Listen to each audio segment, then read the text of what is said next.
Muy buenas tardes, ¿cómo les va? Bueno, ahora sí estamos grabando, ¿sí? Vamos a ver si charlamos un poquito sobre patrimonio neto. Y vamos a hacer esta práctica, ¿sí? Les voy a hablar sobre patrimonio neto sin proyectar nada, ustedes tomen apuntes, vamos a ver qué surge de un ratito, ¿sí? Alrededor de una hora que vamos a plantear los temas más importantes relacionados con patrimonio neto, ¿de acuerdo? En principio, cuando hablamos de patrimonio neto, tenemos que preguntarnos a qué llamamos patrimonio neto. Y ya es clásica la definición, que es más una definición en cuanto a su forma de determinación, más que nada cuantitativa, que lo que significa cualitativamente, ¿sí? Entonces, en términos generales, se suele decir que el patrimonio neto es la diferencia entre el activo y el pasivo.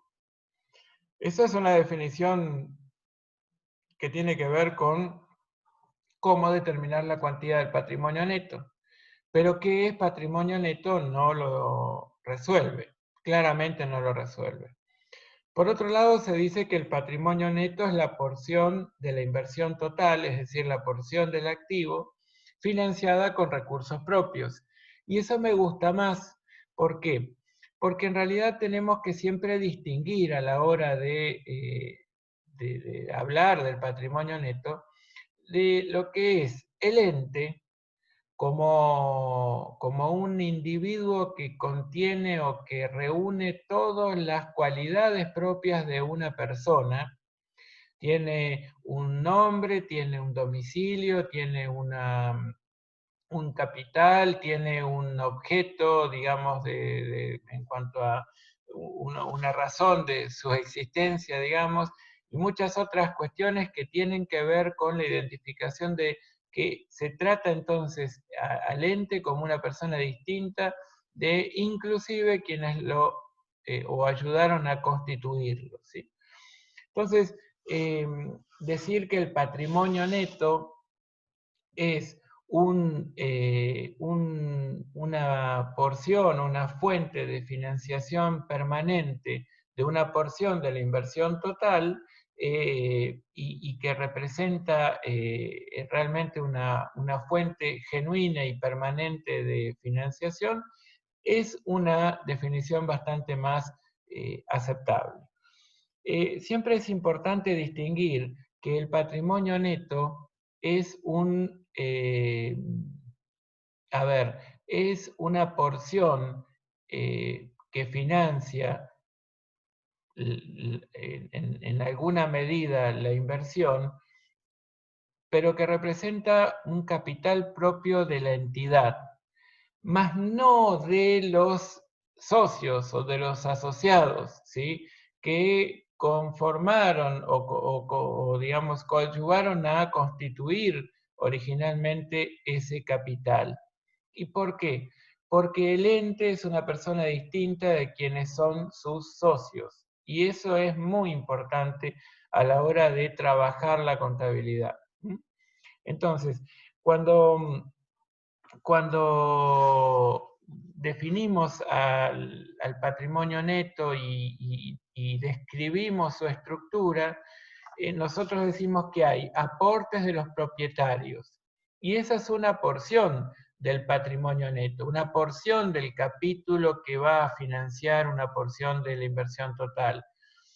Pero, sin embargo, no es el único componente, en todo caso, si se permite hablar de tal, de lo que es el capítulo patrimonio neto. Hay otros componentes. Están los resultados generados por el desarrollo de la actividad.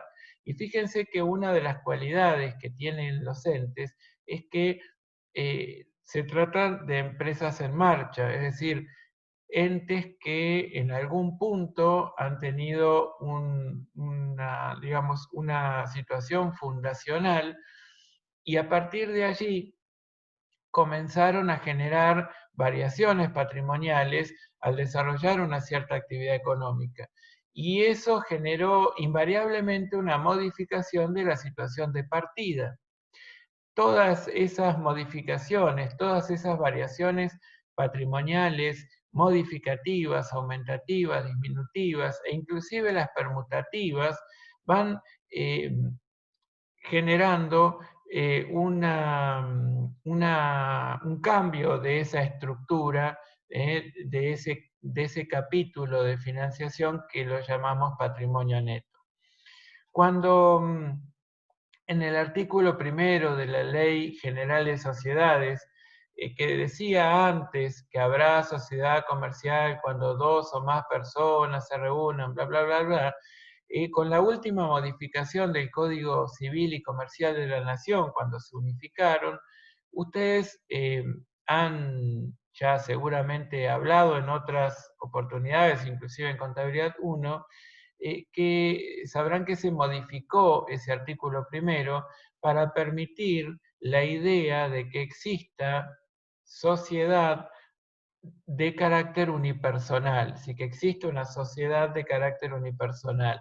De tal modo que ese artículo primero se modificó diciendo que habrá sociedad comercial cuando una o más personas se reúnan y allí entonces fijen un determinado objetivo y aporten un cierto capital para la consecución de ciertas metas, ¿sí? Entonces, allí es donde ustedes van a empezar a notar que hay un concepto que pueda ser variado de lo que podía ser la definición de capital. Por un lado está el capital suscripto, que es el valor nominal del compromiso de aportes asumidos por sus socios, ya sean los fundacionales, es decir, los que han aportado el capital con el que inició las actividades el ente, o también quienes lo pudieron haber hecho en un momento posterior, pero con el mismo fin, ¿sí? De aportar recursos para la mejor consecución de los objetivos sociales. A eso lo llamamos capital social o capital suscripto. Y esa es una de las definiciones posibles del vocablo capital. Después también está el capital contable. Cuando ustedes hacen, digamos, una descripción del patrimonio, ustedes dicen, bueno, existen los activos, existen los pasivos, existe el patrimonio neto, y dentro del patrimonio neto dice, existen un capital social, está el ajuste de capital, vieron que ustedes ahora cuando trabajaron en el modelo contable, los modelos contables a moneda homogénea, notaron que existe esa cuenta que junto con el capital social muestran el capital aportado, capital suscripto, y representan la reexpresión monetaria del capital, y por ende el saldo de la cuenta ajuste de capital también representa un aporte capitalizado, ¿sí? O capital social en sí mismo, ¿sí? Y también existen los llamados aportes no capitalizados. Entonces, ¿a qué llamamos aportes no capitalizados? Y que este es un poco rápido para plantearlos, pero así un poco de pasadita se los voy a comentar. Es cuando alguien, un tercero hasta allí, o aún una persona o entidad que reúne la condición de accionista actualmente, realiza un aporte con el fin de que se convierta en algún momento en capital social. Entonces, en tanto eso no ocurra, es decir, que no se convierta específicamente en capital social, lo tomamos como un aporte no capitalizado. Es decir, un aporte que en algún momento se va a capitalizar, pero que de momento todavía no, por diferentes circunstancias. Y en un ratito podemos hablar de cuáles pueden ser las circunstancias que puedan llevar a que ese aporte aún no sea capitalizado. Después también está el capital invertido. que surge de restarle al total del patrimonio neto el resultado del ejercicio, ¿sí? Entonces, si ustedes toman el total del patrimonio neto, toman el resultado del ejercicio y lo restan, ustedes dicen, a ver, ¿por qué llamamos a esto capital invertido? Bueno, porque ustedes cuando trabajan la cuantía del patrimonio neto dicen, a ver, el patrimonio neto es lo que a mí me va eh, a, a permitir financiar una porción de la inversión total, es decir, del activo. ¿Cuál es la cuantía del capital que verdaderamente aportó financiamiento durante este ejercicio? ¿Y cuál es entonces el capital invertido? El total del patrimonio neto menos el resultado del periodo, porque el resultado del periodo es el resultado de la gestión social del patrimonio realizado durante el último ejercicio. Entonces, todo el patrimonio neto menos el resultado del ejercicio representa el capital invertido para el desarrollo de el desarrollo de las actividades. Y después tenemos el capital económico, que es todo el patrimonio neto. Todo el patrimonio neto conforma el capital económico. Les pido que ustedes en algún momento miren ¿sí? Trabajen cuáles son las condiciones para los aportes de dar, ya sea en dinero o en especie, y los aportes de hacer, y cómo se tendrían que medir. Para eso yo les pido que miren digamos, de la Ley General de Sociedades 19.550, lean en los artículos 51, 52, 149 y 187.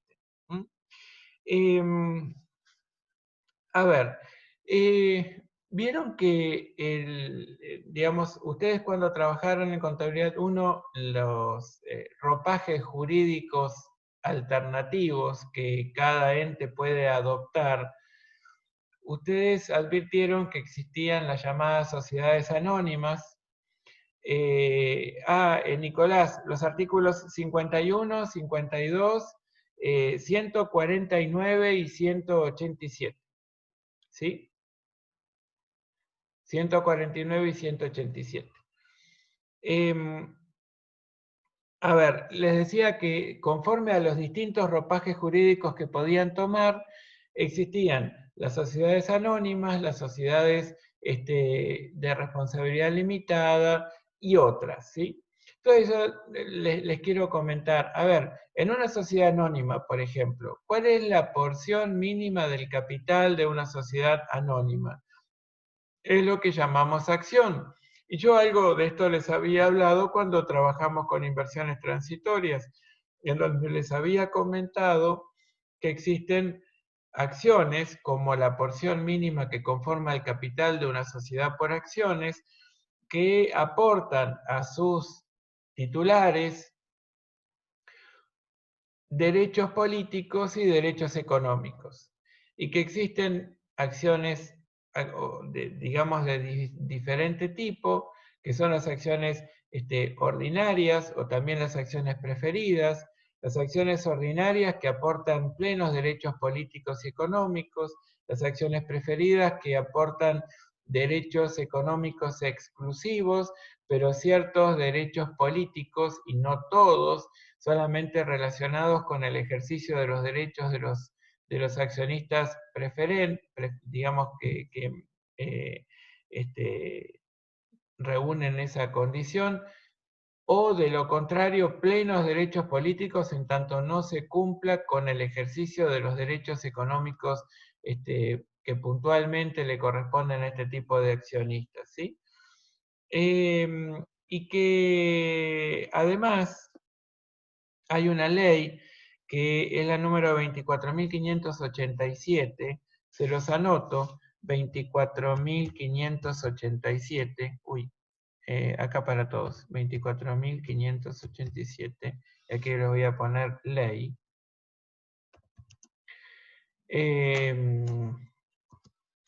que es una ley publicada en noviembre del año 1995, que se llamó de nominatividad de títulos valores privados.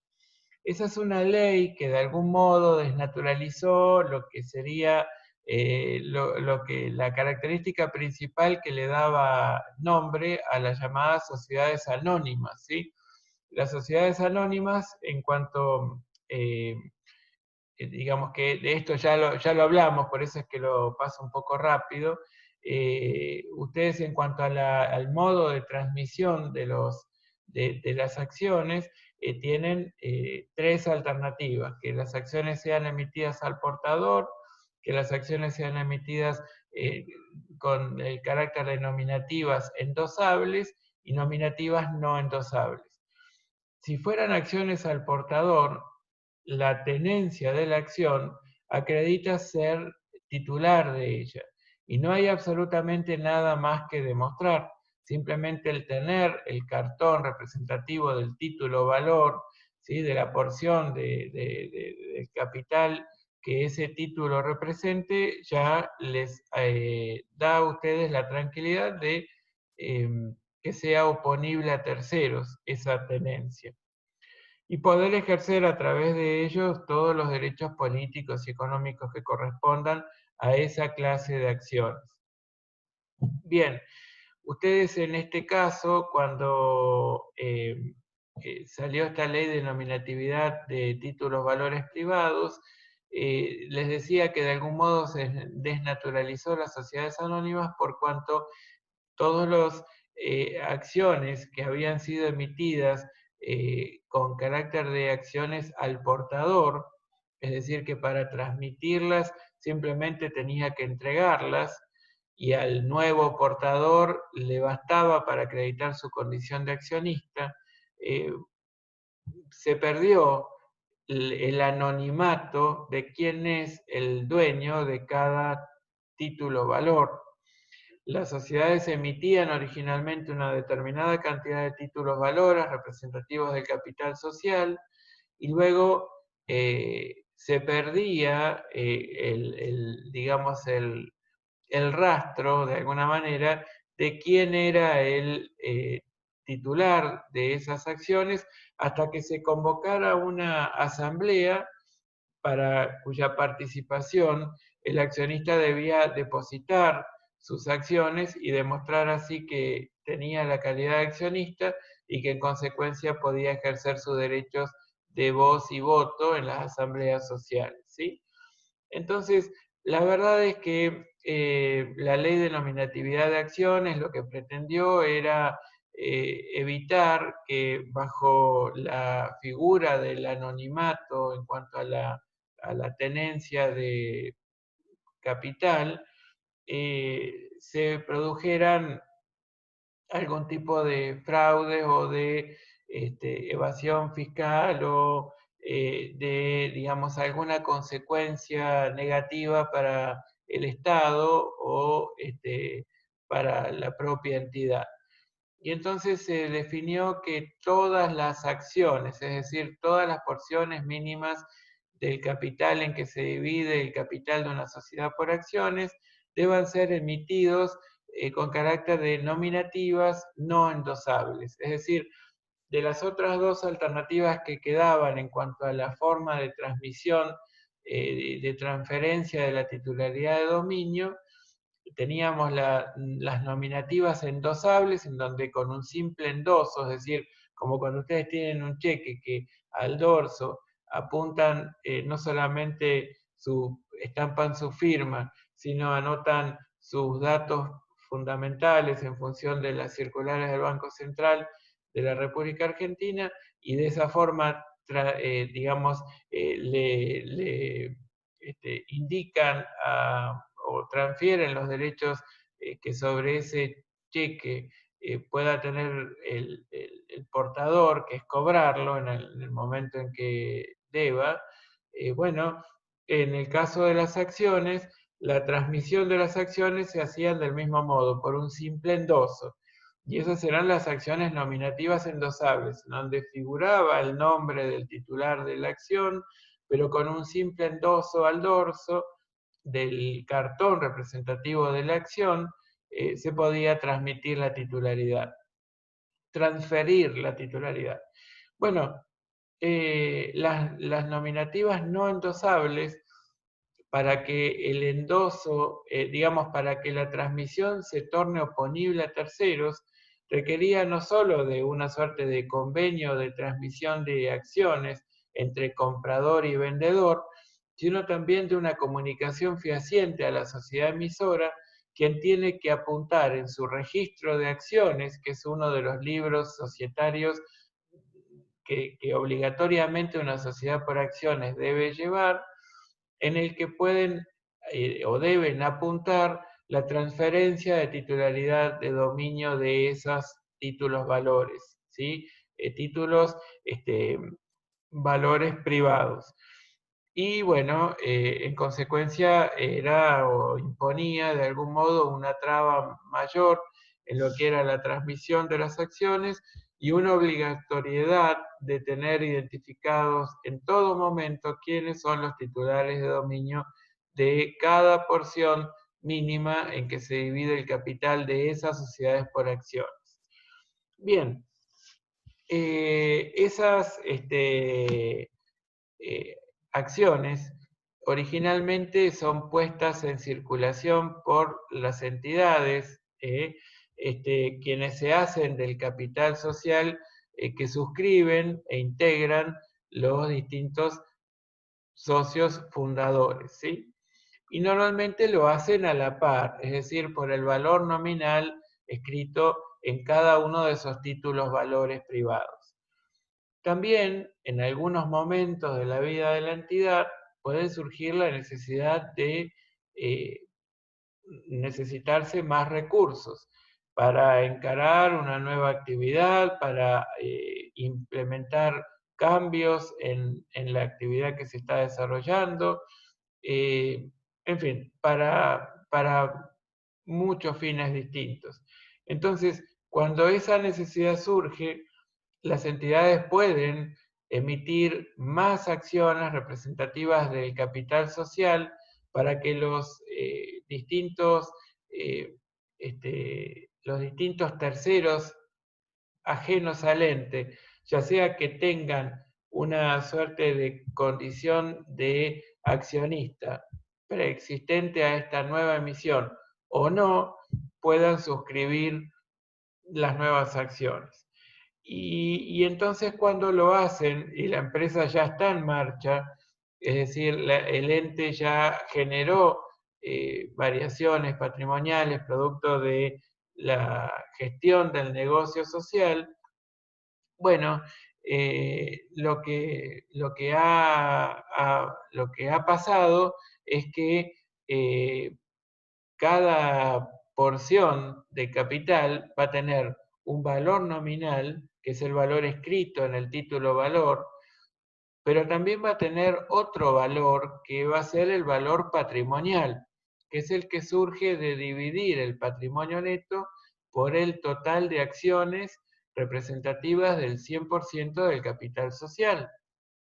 Y entonces ahí nos damos cuenta que al ir generando esta empresa en marcha, resultados, bueno, ya sea que haya ganado o haya perdido, no importa, pero sí viviendo, digamos, modificaciones netas desde el punto de vista cuantitativo del patrimonio neto, bueno, se puede ir incrementando o disminuyendo ese valor patrimonial en relación al valor nominal que tiene cada acción. A su vez también digamos, tenemos que tener en cuenta que el desarrollar una actividad económica y no estar en el momento fundacional, es decir, el momento cero, a estar en el momento cero más n de tiempo, nosotros tenemos que comprender que al ir generándose una variación patrimonial, o generándose varias, ¿sí?, modificaciones del patrimonio, cuando alguien llega a querer o pretender integrar ese cuadro de accionistas, va a tener que analizar a ver bajo qué condiciones se le imponen y qué condiciones le resultan ventajosas para hacerlo. Y ahí es donde empiezan a surgir algunas ideas que ustedes van a empezar a trabajar mucho en contabilidad. Si la entidad fue exitosa en la gestión del negocio social y generó resultados positivos, ustedes van a tener, por ejemplo, una situación de inicio en donde el valor nominal de una acción era 10. Y ese era el valor que tenía.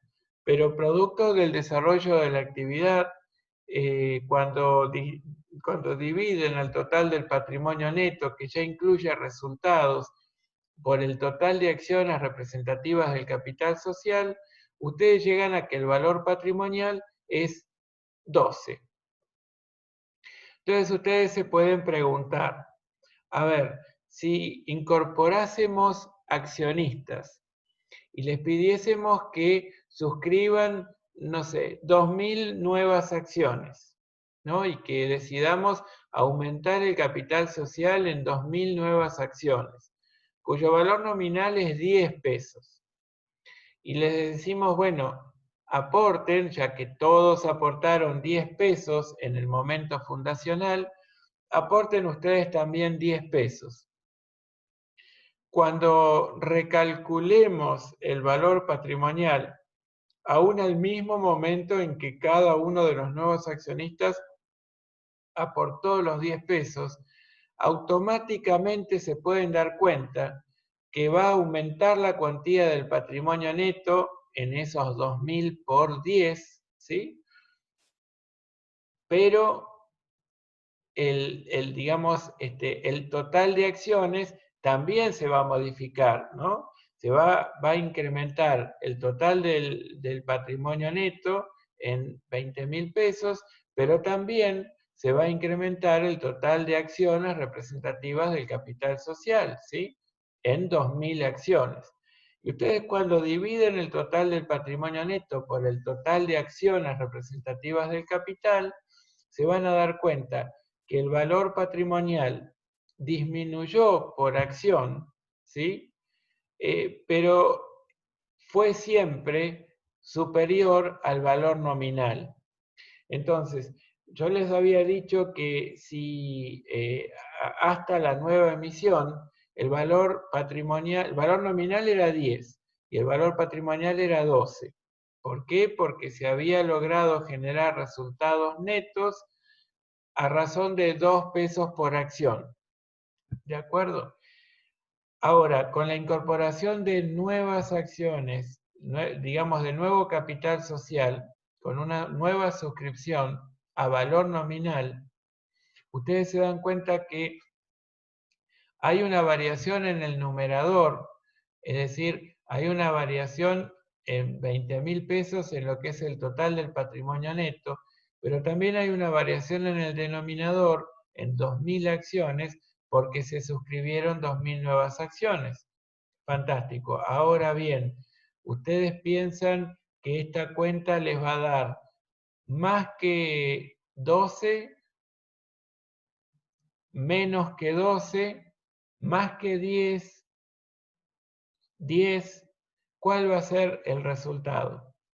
Menos, dice Nicolás, menos que 12, pero más que 10, como agrega Alexander. Excelente. Entonces, rápidamente se pueden dar cuenta que si alguien en esta situación aportara 10 pesos y se llevara una porción, un título valor representativo de una porción del capital social, automáticamente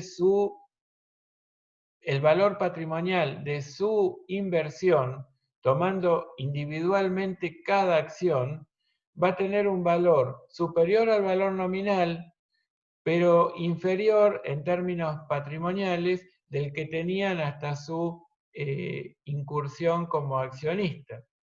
Entonces ustedes dicen, ¿y esto qué es? ¿Por qué pasa? Bueno, esto pasa porque en realidad el valor nominal y el valor patrimonial han sido diferentes. Entonces, producto de la incorporación de nuevos accionistas, los accionistas preexistentes que tenían una acción cuyo valor patrimonial era 12, comenzaron a tener una acción cuyo valor patrimonial pasó a ser menos de 12, pero los accionistas nuevos que aportaron 10 pesos ahora tienen una acción representativa de más de 10 pesos y solamente se incorporaron. Entonces, la verdad es que unos vieron depreciada su inversión en detrimento, digamos, en favor de otros, los accionistas nuevos, que vieron por haberse incorporado al valor nominal, vieron incrementada repentinamente su inversión, ¿sí? Gracias a la gestión del negocio social que han hecho sus colegas accionistas, hasta el momento en que ellos comenzaron o arribaron al cuadro de accionistas de la firma. Y esto claramente genera una inequidad. Entonces, ¿cómo se soluciona? Se soluciona con digamos, el concepto de prima de emisión, que está de algún modo desarrollado en el artículo 207 de la Ley General de Sociedades, ¿sí? Ahí les voy a anotar. Artículo 207, Ley General de Sociedades. En donde, bueno, justamente se busca proteger a los accionistas preexistentes ante la nueva incorporación de accionistas en un entorno en el que ya la empresa está en marcha, ¿de acuerdo? Y hay, por supuesto, límites, ¿no? Pero bueno, de esto vamos a hablar en su momento. ¿Y esto qué significa? Que en lugar de emitir acciones a la par, como lo es en el momento fundacional, se emiten acciones sobre la par, es decir, con primas de emisión, ¿sí? En donde al valor nominal se le incorpora un valor dado normalmente por la diferencia entre el valor patrimonial proporcional y el valor nominal. Y acá les agregué una P al valor patrimonial y les dije valor patrimonial proporcional. Hasta acá les había ayudado a identificar cómo calcular el valor patrimonial dividiendo al total del patrimonio neto por el total de acciones representativas del capital social. Si ustedes consideran que existen accionistas ordinarios y accionistas preferidos y que aún pueden existir acciones ordinarias en circulación pero también en cartera, o que pueden haber acciones preferidas en circulación pero también en cartera, empiezan a distinguir que podrían llegar a calcular un valor patrimonial en donde ustedes efectivamente lo determinen en función de la situación de cada uno de esos tipos de situaciones o de accionistas distintos. Por un lado, pueden tener los titulares de acciones ordinarias en circulación, que es normalmente lo que pasa, ¿sí? Normalmente el capital está, digamos, representado de una sociedad por acciones que están en circulación, están en manos de terceros, no están en cartera de la propia sociedad emisora. Y si lo están muy transitoriamente para que enseguida se pongan en circulación. Y las acciones preferidas también habitualmente están en circulación, pero por alguna circunstancia, que puede ser, por ejemplo, una absorción de un fondo de comercio, en donde alguien compra una entidad que a su vez en su momento había comprado acciones representativas de nuestro capital social y que en consecuencia ahora queden en cartera, pero quedan normalmente de un modo transitorio, enseguida se ponen en circulación, es decir, que un tercero las adquiere y en consecuencia deja de ser el ente quien tenga sus propias acciones en cartera. Entonces, les decía que cuando se emiten acciones sobre la par, se exige el pago de una prima de emisión y que la cuantía de la prima de emisión normalmente se determina quitándole al valor patrimonial proporcional el valor nominal. Ahora bien, ¿cómo calculamos el valor patrimonial proporcional? Lo calculamos restándole al total del patrimonio neto en el numerador la porción del patrimonio neto que corresponda a los accionistas de otra clase u otra situación. Entonces, por ejemplo, si nosotros queremos saber cuál es el valor patrimonial proporcional correspondiente a acciones ordinarias en circulación, yo lo que voy a hacer es toda la porción del patrimonio neto que corresponda a acciones ordinarias en cartera o que corresponda al capital preferido, yo lo voy a restar en el numerador. Y en el denominador voy a tomar la cantidad de acciones ordinarias en circulación, pero no la cantidad total de acciones que conforman el capital social. Por ende, en el denominador voy a excluir todas las acciones que correspondan a acciones ordinarias en cartera y todas las que corresponden al capital preferido. Y de ese modo voy a encontrar el valor patrimonial proporcional correspondiente a una acción ordinaria en circulación. Y así puedo calcular el valor patrimonial proporcional de cada uno de los tipos de acciones y de sus situaciones particulares. Entonces, cuando una sociedad requiere de recursos, ya se trata de una empresa en marcha y es una sociedad por acciones, puede emitir nuevas acciones.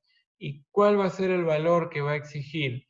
Si se trata de acciones ordinarias en circulación, lo que tiene que hacer es calcular el valor patrimonial proporcional de una acción ordinaria en circulación a ese momento en que genera la nueva emisión y restarle el valor nominal.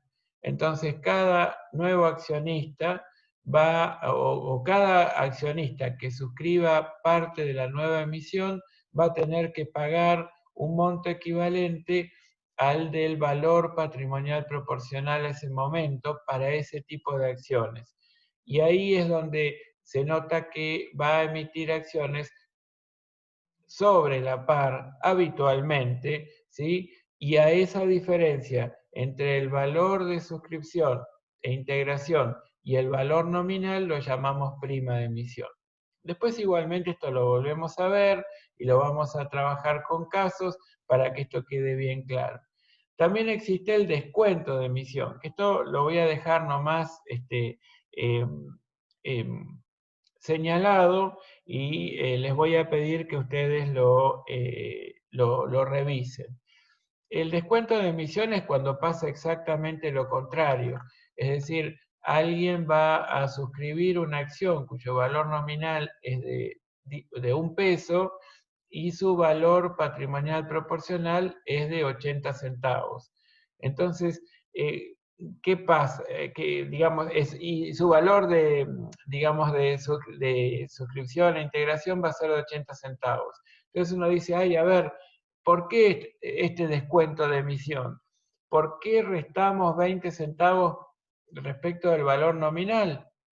Y entonces allí aparece algún aspecto, digamos, algunos artículos de la Ley General de Sociedades que dice es nula la emisión de acciones bajo la par. Pero también hay una ley que es la 19.060 que aclara que con algunas restricciones y para evitar un daño grave pueden darse circunstancias ante las cuales una entidad se vea obligada y por ende se termine aceptando por parte del organismo de Contralor que se emitan nuevas acciones bajo la PAR.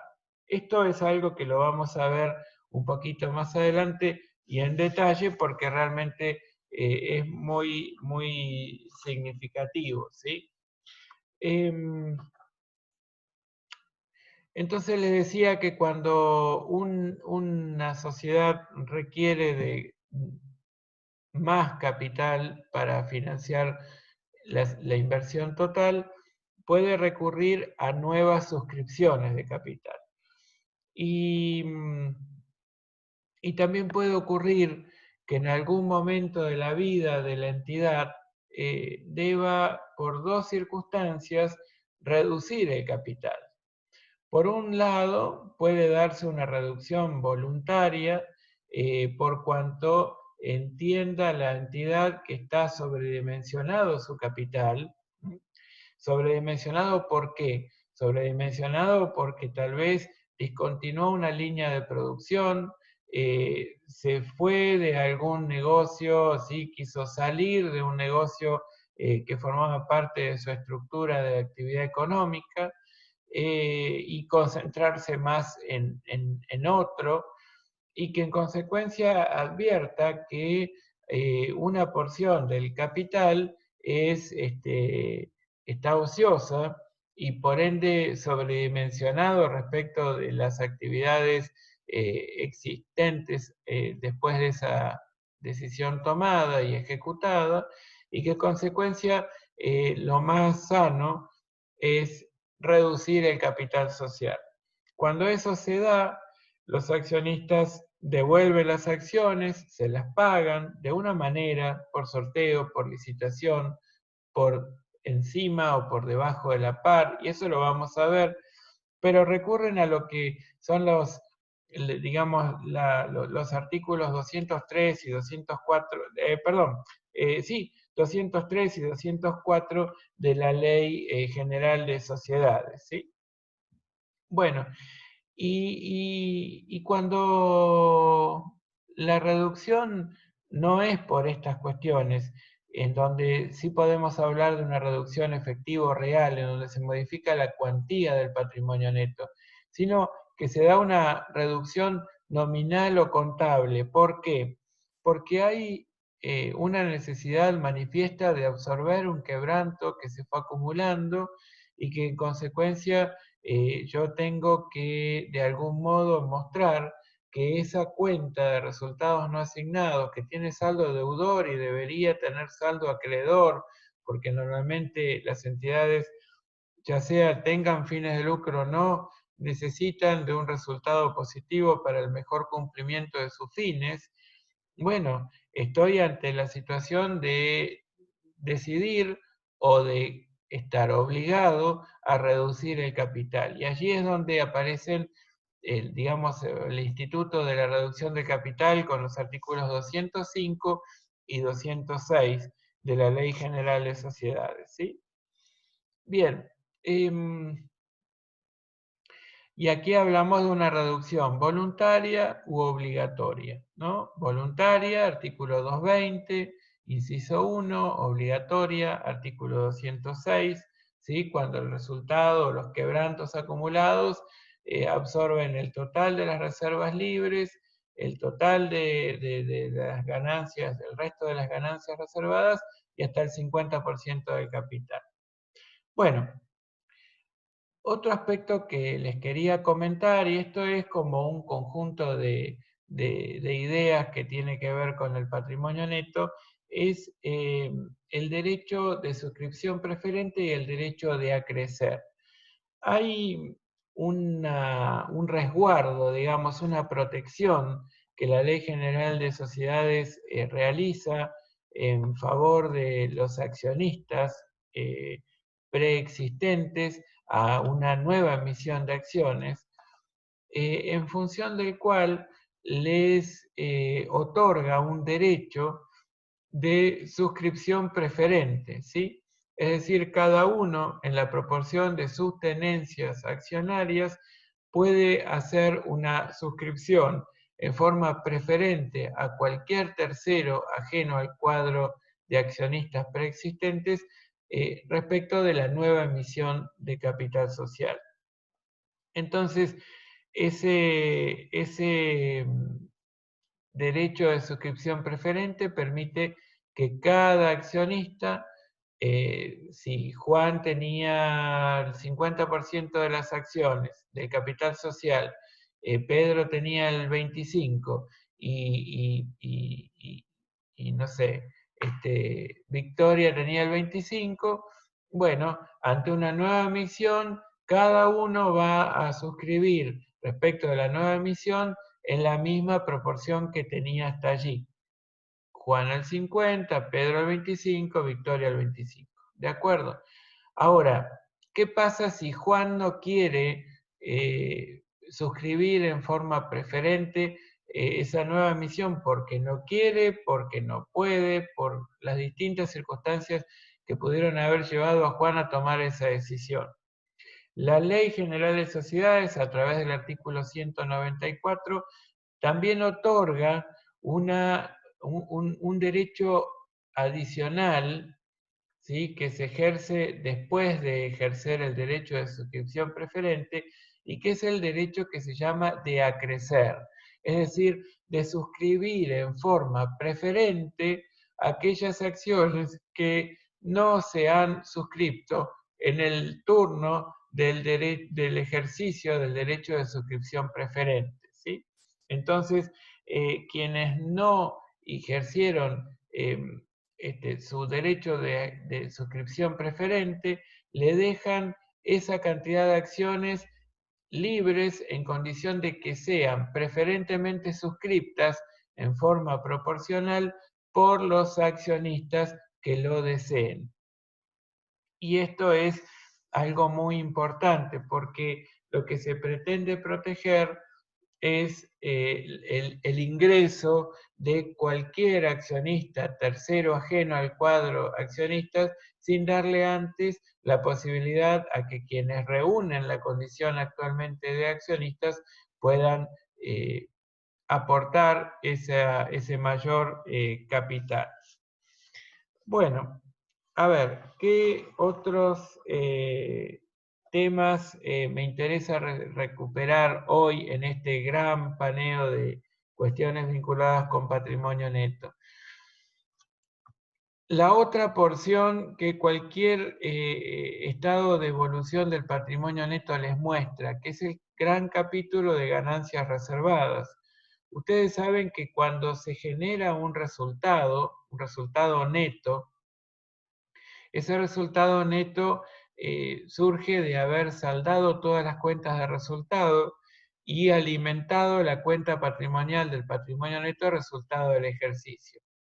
Ese resultado puede tener diferentes destinos, pero la Ley General de Sociedades, el propio estatuto o contrato social de una sociedad por acciones o una SRL, cualquiera de las sociedades que están de algún modo guiadas o definidas por la Ley General de Sociedades, tiene la necesidad de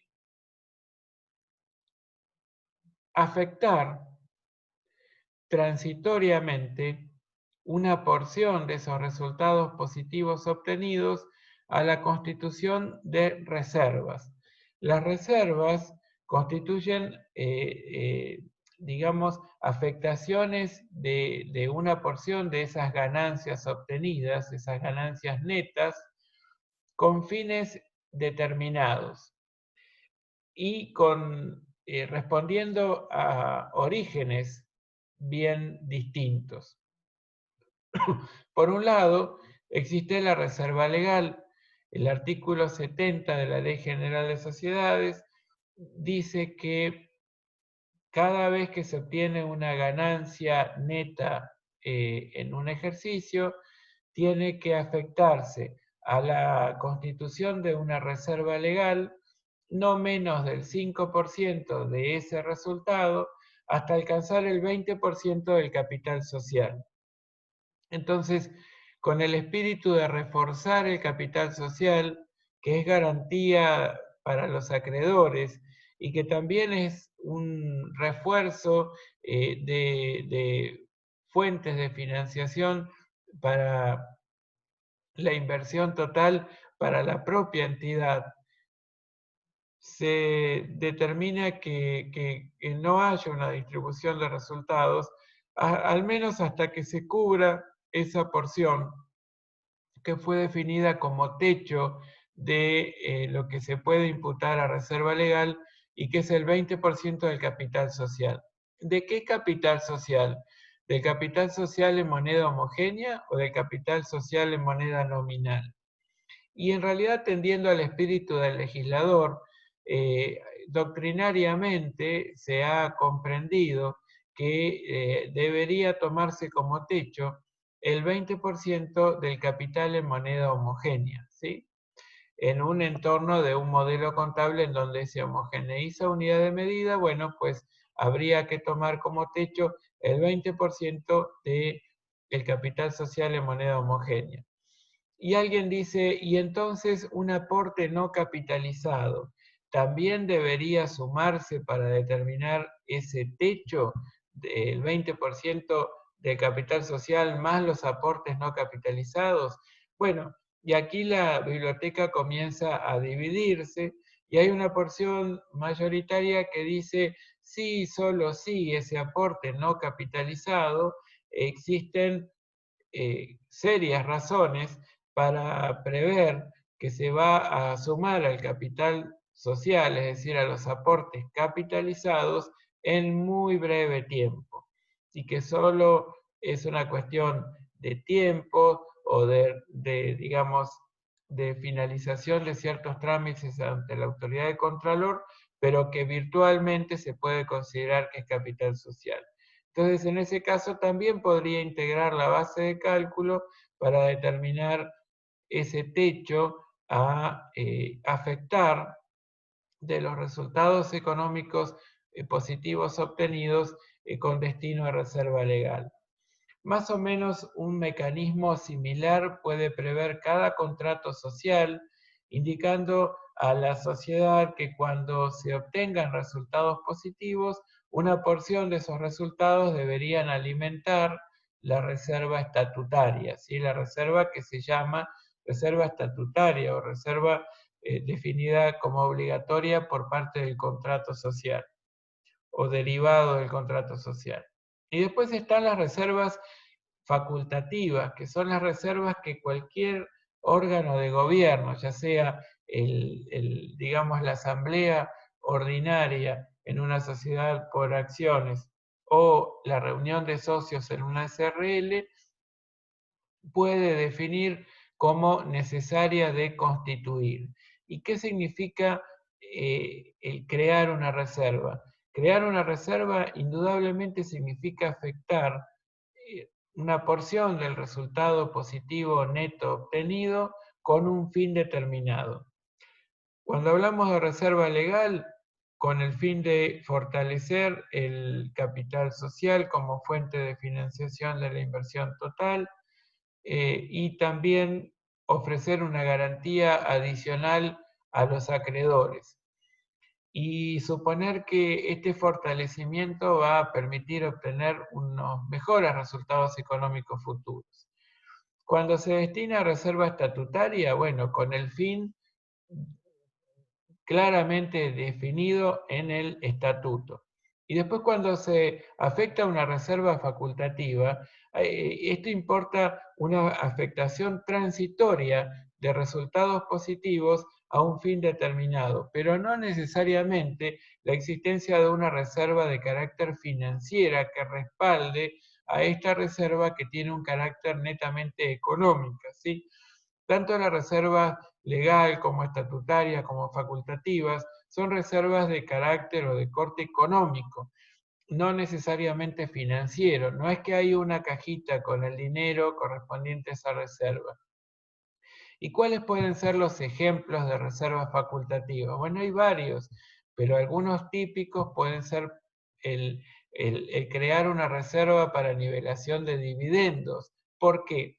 Bueno, porque nosotros hemos obtenido resultados positivos en este momento, pero en el pasado en el futuro, perdón, puedo prever que los resultados no pueden no ser tan importantes como los actuales.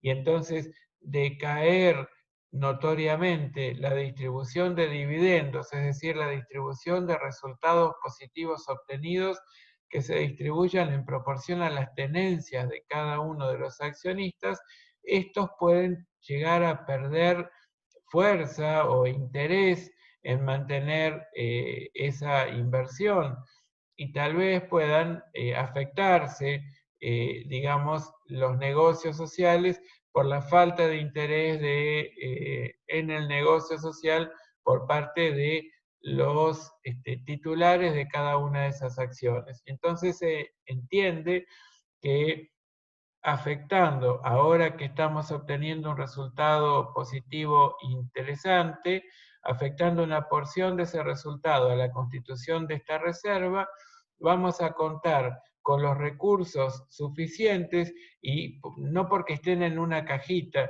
sino porque estén a lo largo y ancho de todo el activo, bajo la forma de más dinero en caja y bancos, o bajo la forma de más cuentas por cobrar, o bajo la forma de más bienes de cambio, o bajo la forma de más bienes de uso, bueno, voy a poder nivelar los dividendos y ofrecer, más allá de los resultados futuros obtenidos, un nivel de distribución de utilidades relativamente más parejo, ¿sí? Ahora, eh, ¿qué otra cuestión es importante, digamos, distinguir respecto de los resultados?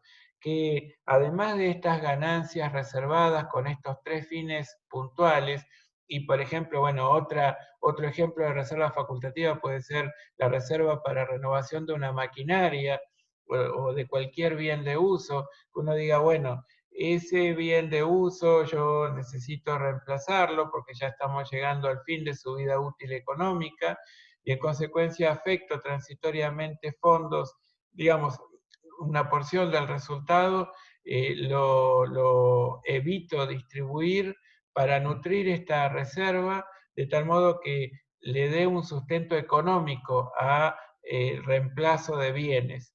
Y entonces, bueno, yo recurra a la reserva para renovación de un cierto bien de uso, simplemente para saber que no distribuí esos resultados y que esos resultados van a estar distribuidos entre todos los bienes que forman parte del capítulo activo. Yo cuando compro ese bien y lo reemplazo, cuando finalice su vida útil económica, ¿con qué me voy a encontrar? Con que tengo la reserva ya utilizada y en consecuencia le puedo como devolver digamos, la partida afectada transitoriamente a reserva a la cuenta originaria que es resultados no asignados. Este mecanismo de incremento y disminución de las reservas lo vamos a ver con ejemplos puntuales, pero me gustaría que ustedes lo vayan trabajando al menos conceptualmente a través de la bibliografía específica.